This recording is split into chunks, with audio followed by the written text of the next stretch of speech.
Hello everyone.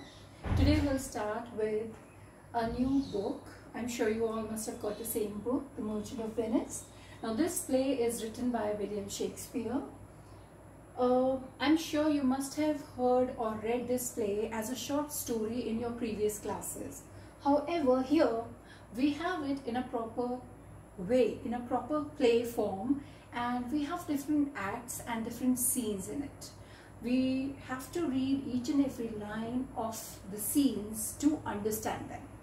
Now see here, The Merchant of Venice, they've given the structure here. I've written the structure here for you.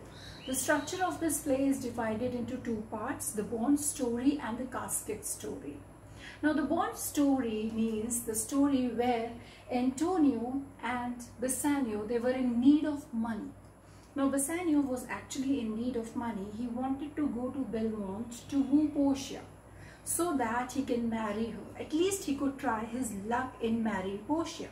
And for that he wanted a certain amount. He goes to Antonio, he tells him that, my friend, I'm in love with such a girl, she's very rich, and to take part in the lottery system, I'm in need of some money. Now how much money he actually wanted? He wanted 3,000 ducats. Antonio was his closest and the best friend. He tells him straight away, see, Bassanio, right now, all my ships are at sea. They all are away and I do not have enough money or commodity to raise the present sum. Means I cannot arrange 3,000 ducats for you at this very moment. However, I can do one thing. You can go out in the market of Venice. You can see, you can find out who's the money lender who's ready to give you 3,000 ducats. You can tell the person that I'll act as a surety. So Bassanio, what he'll do, he'll go out in the market of Venice. He'll find one money lender. That is Shylock. Now Shylock is a Jew, right? He's a money lender. He lends out money at a very high rate of interest. He's not at all kind or generous like Antonio. Antonio, on the other hand, is a very kind and a generous person. He lends out money, but he never takes any rate of interest, or he tries to save people. He's not at all into financial kind of a thing. Now Shylock, he was there. Bassanio, he told Shylock that he is in need of 3,000 ducats. But here, Shylock agrees to 3,000 ducats. But there was a twist. There was something written in the bond. That was that Antonio was supposed to return the amount within 3 months.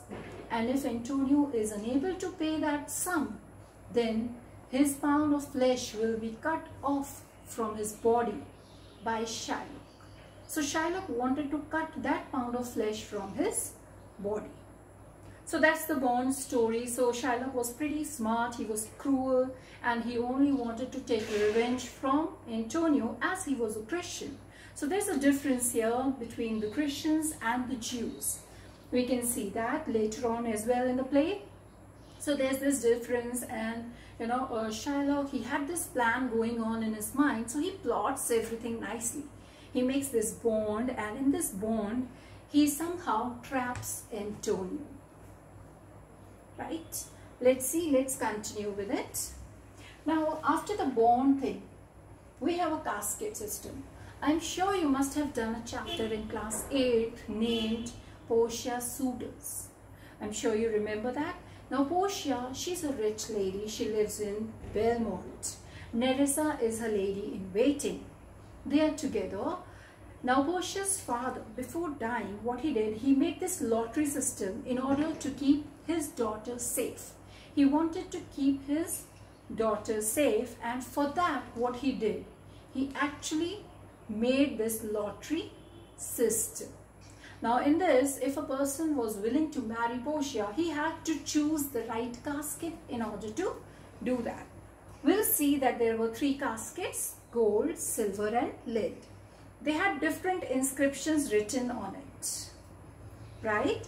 And according to the sayings, people were supposed to choose the right casket.